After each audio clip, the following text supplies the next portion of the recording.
Bonjour, je vois que vous êtes de plus en plus nombreux à me suivre. Ça me fait plaisir.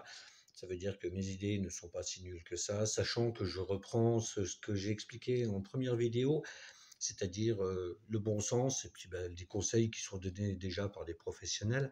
Et j'apporte ma petite touche personnelle et ça va être plus dans le détail du sac d'évacuation que l'on va voir dans les prochaines vidéos. Voilà.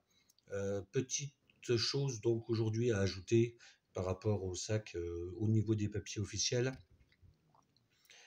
se munir d'un relevé d'identité bancaire, on ne sait jamais, ça peut servir, un ou deux chèques, si jamais on peut payer par chèque encore, et puis se munir un peu d'argent liquide, tout simplement pour pouvoir payer des éventuelles choses que l'on aurait pu oublier, sachant que si les distributeurs automatiques ne fonctionnent plus, eh ben, il n'y a plus de monnaie disponible.